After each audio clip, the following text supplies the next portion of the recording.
dal leen ak jàmm ñu xëy taaxaan yéenekaay xëyndoo tàmbale ko enquête yéenekaay moom mi nag di enquête naka dal dee lëj mujj naka boo xam ne jouru procès en appel bu diggante Ousmane Sonko ak Mame Mbaye Niang naka yéenekaay bi ne projet d'attentat boo xamante ni si waa sûreté urbaine naka dañ ko déjoué naka la sûreté urbaine boobee dal di joué projet boobee nga xamante ni juróomi doomi aadama lañ ci dal de arrêté foofee ca Malika naka la ñu fekk ca ñoom bokk na ci ay ngànnaay yu bëri waaye itam ay loo xamante ni si ay takk ndéele la yoo xamante ni ci ñoom yoroon nañ ko maanaam ay bouteilles yu defoon ay gaz bu fees del naka ñoo doon ko waajal ngir rek amalee ko ci manifestation ni ki tey ji naka ci diggante procès boobee nga xamante ni moo war a dox ci diggante Ousmane Sonko ak Mame Mbaye Niang yéenekaay bi di enquête ne ab tuut rek mbir am ndax ñooñee nag la ñu bëggoon rek moo di dal di ko tasaare ci dëkk bi naka loolee naka waa sûreté urbaine am na ay xarit ci boo xamante ni fexe nañ rek ba dal di koy tegg ba mu set yëpp ñoom ñëpp dal leneen teg loxo seen nataal nag ak la ñu yoroon ci ay ngàndaay naka fës lool ci yéenekaay bi di enquête naka yéenekaay bi di kàcc leen te silence bi nga xamante ni si moom la Sonko dal dee def ak i patriote yéenekaay bi ne boobu ak léegi Ousmane Sonko yàbbi ci li nga xamante ni si moo di actualité ci dëkk bi nag yéenekaay bi nag ana lan moo tax rek Ousmane Sonko dal dee parti paternel stratégie la wala dafa doon loo xamante ni si da koy waajal naka yéenekaay bi lu mu ci doon lu ne ni ki tey ji naka moom Ousmane Sonko dina jàkkaarloo waat ki nga xamante ni moo di Mame Mbaye Niang ngir ñu leeral loolee nga xamante ni moo dox seen diggante gannaaw atte bu njëkk ba ñu joxoon Mame Mbaye Niang dëgg moom Mame Mbaye Niang di xam ne naka dëgg boobee sax daay ko doy moo tax naka ñu daal dee defaatu appel ngir rek ñu attewaat loolee lu mu ci doon ne tey ji la lépp di leeraat li leer kay Walfadjri quotidien xëy na koo fësal gannaaw sortie bi nga xamante ni Idriss Seck daal ni koy def Idi dans le champ de tir de Benno Bokk Yaakaar ni ci jamono ji nag waa Benno Bokk Yaakaar naka Idi la ñu teg bët maître Oumar Youm ci biir yéenekaay bi nee na mënuñoo resté naka ci li nga xamante ni si moo di majorité bi nee na Idriss Seck nag bu yóbbu mu xam ne pare na ci Pape Mahawa Diouf nee na il manque de courtoisie ndax Idriss Seck amul benn ngor amul benn dayo boo xamante ni si am na ko ndax boobu ak léegi ñu ngi ko uuf dënk ko jox ko nag ay loo xamante ni mu yoro ko waaye si jamono ji nag fa mu fëlee nag daanaka doon na li nga xamante ni day na bett lool ay analyste politique nag ñu ngay décortiquer maanaam lëj mbëccaka taqañi li nga xamante ni moo di discours Idrissa Seck yéenekaay bi Walfadjri xëy na si waxaat yéenekaay bi Walfadjri di kat ci achat Korité ak oignon pomme de terre bi nga xamante ni si jamono ji ñoo nekk roi ak ren ci marché bi kenn mu ne su koo laal njëgga seer na waaye naka gaaya dañ caa laxas jaan laxas boo xamante ni si amaan nag kenn mu ne koo jege kenn mu ne koo jege l'observateur di kat ci leneen te moo di wàccaayu naka li nga xamante ni moo di nawet bi ak feggu naka ci wàllum mbënd bi naka la dualité du terrain yéenekaay bi naka ne ministre Issa Diop bi nga xamante ni moo yor wàllum feggu geeg nag inondation boobu bu ngay rassuré dalal xelu askan nee na amul benn localité boo xamante ni dañ ko négliger lépp la nga xamante war nañ ko caa def daanu ko ca def rek bi di fexe rek ba ren ji naka wàllum inondation di mbënd moom mun a taqale koog nag askan wi inquiétude maanaam jàqare la askan wi am ndax gannaaw ba ñu sinistré ci atum 2022 ñoom askan wi nag ñoo ngay njott naka ne fintoon yi la ñu dundoon daaw ñu dal di koy dundaat waaye naka ministre boobee naka dala na seen xel l'observateur di kat ci leen te moo di procès en appel contre Mame Mbaye Niang jàpp leen naka ki nga xamante ni si moo di attaque na ko côté Molotov déjoué les premiers éléments de l'enquête Sonko le danger bi nga xamante ni daanaka kenn mu ne su ko weddi naka yéenekaay bi di l'observateur moom la xëyee ndax dàpp na ne naka ñooñu nga xamante ni si la ñu bëggoon a def ak la ñu yoroon buñ ko taaloon naka ci dëkk bi naka mun na indi jiyee boo xamante ni kenn mu ne su wax naka fan la jëm ak ñun cay mim réew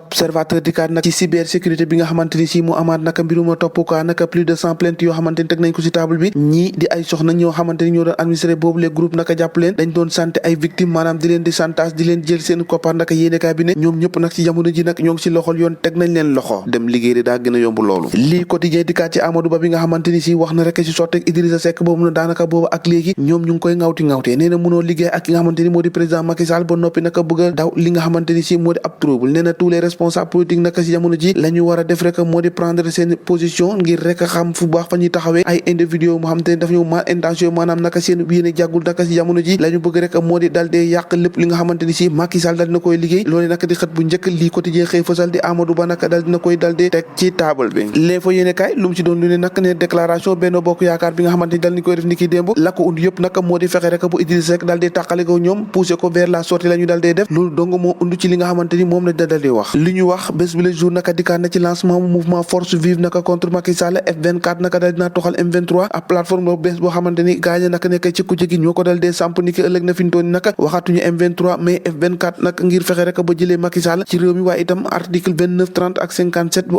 électoral bi nag ak parrainage ñu fexe ba dindi ko fi nag waaye itam plateforme boobe bokk na ci la ko gën a tax a jóg moo di fexe ba Macky Sall mbirum troisième mandat moom bu mu ko fi waxee tàggat yaram suñu làmb yéene kaay dikkaat naka ci diggante Ama Baldé ak Gris Bordeaux CNG naka jàpp na bés ba niki juróom-ñeenti fan ci weeru sulet bi ñu dëgmal nag ñoom ñaari mbër yooyu te ñuy fas yéene taxaw jàkkaarloo làmb ba sàjjate na ñoo ko déggandoo jaangeen jëf ba ëllëg